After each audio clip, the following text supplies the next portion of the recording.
देखिएगा तो class 10th निर्देशांक ज्योमेट्री एक्सरसाइज 7.2 का प्रश्न नंबर 4 क्रय के बिंदुओं -3,10 और 6,-8 को जोड़ने वाले रेखाखंड को बिंदु -1,6 किस अनुपात में विभाजित करेगा। देखिए इस बिंदु को मान लीजिए P और इस बिंदु को Q, यानी P और Q को जोड़ने वाले रेखाखंड। तो पहले रेखाखंड बना लीजिए। ये P बिंदु और यहाँ पर Q बिंदु। P Q का निर्देशांक दिया है -3,10 और इसका दिया है -6,-8 दिया है। ठीक, तो कहा है कि बिंदु इतना और इतना को जोड़ने वाले रेखाखंड को, यानी कि इससे और इससे जो रेखाखंड बन रहे थे इसको -1,6 जो है किस अनुपात में विभाजित करेगा। तो मान लीजिए इस PQ रेखा को A बिंदु जो है A बिंदु जो है M1 अनुपात M2 में क्या कर रही है, विभाजित कर रहे हैं। यानी कि ये कौन सा बिंदु है जी, -1,6, यानी कि PQ रेखा को -1,6 बिंदु जो है M1 अनुपात M2 में विभाजित कर रहे हैं। ठीक, इसके बाद ए बिंदु दिया, इसको हम लोग माने हैं, इसको हम ए बिंदु मान लिए। यहाँ तक कोई दिक्कत नहीं ना। PQ रेखा को -1,6 जो बिंदु है M1 अनुपात M2 में क्या कर रही है, विभाजित कर रही है। तो सबसे पहले हम लोग लिखेंगे जो माने हैं लोग, तो लिखेंगे हम लोग माना कि बिंदु P कितना है जी, -3,10, तथा बिंदु Q कितना है जी, 6,-8 है, तथा PQ रेखा को विभाजित करने वाले बिंदु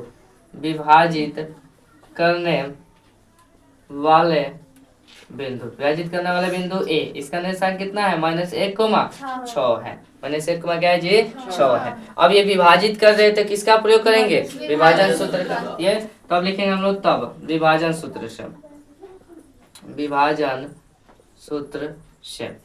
सूत्र क्या कहता है जी कि x, y बराबर बताओ विभाजन सूत्र क्या होगा जी, M1x2 M2x1 पता है M1 plus M2 coma M1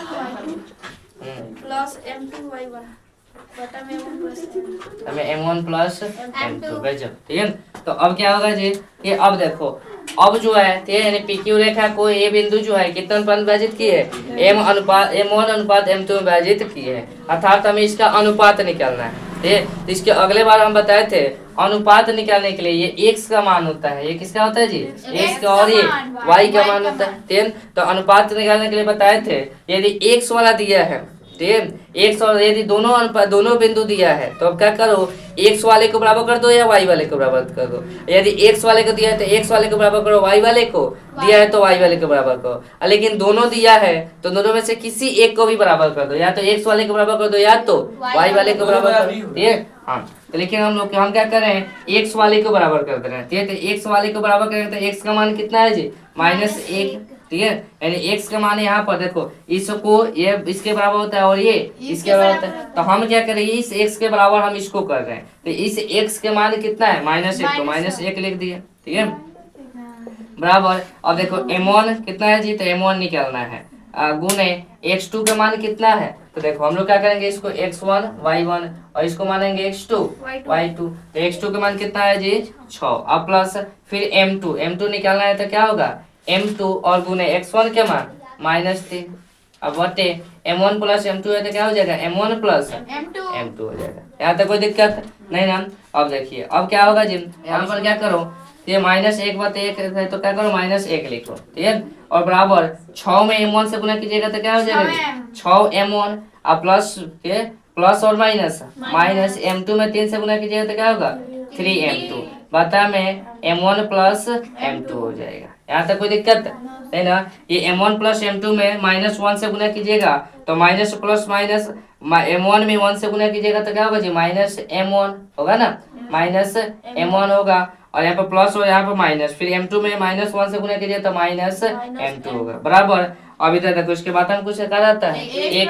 अब 6M1 में 1 से गुना कीजिएगा तो क्या होगा, 6M1, और यहाँ पर माइनस और यहाँ पर प्लस, तो माइनस प्लस 3m2 में जब 1 से गुना कीजिएगा तो क्या होगा 3m2 हो जाएगा, होगा ना जी। अब m1 को एक साथ m2 को एक साथ कर दीजिए, ठीक है।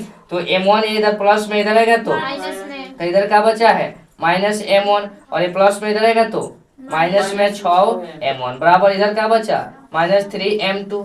अब इधर माइनस में इधर आएगा तो प्लस हो जाएगा m2 हो जाएगा। यहाँ तक कोई दिक्कत है? और देखो माइनस और माइनस प्लस लाइन चिन्ह देंगे माइनस का, ठीक है। 6m1 और m1 कितना होगा जी माइनस 7m1, और इधर माइनस और प्लस माइनस बराबर चिन्ह दिया जाएगा, 3 में से 1 गया यानी कि 2m2 हो जाएगा, माइनस 2m2 हो जाएगा। कोई दिक्कत? अब देखो माइनस से माइनस, अब 7 इधर गुना में इधर आएगा तो यानी कि m1, और m2 इधर गुना में इधर आएगा तो यानी कि m2 बराबर में हो जाएगा 2 और बता में 7 हो जाएगा, ठीक है। अर्थात m1 का मान m1 अनुपात m2, m1 अनुपात m2 बराबर कितना हो जाएगा 2 अनुपात 7 हो जाएगा, 2 अनुपात 7। तो हम लोग लिखेंगे अतः PQ के रेखाखंड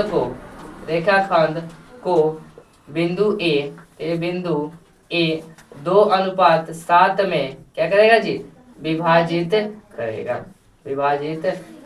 यही हो जाएगा। कोई दिक्कत बोलो? न करो।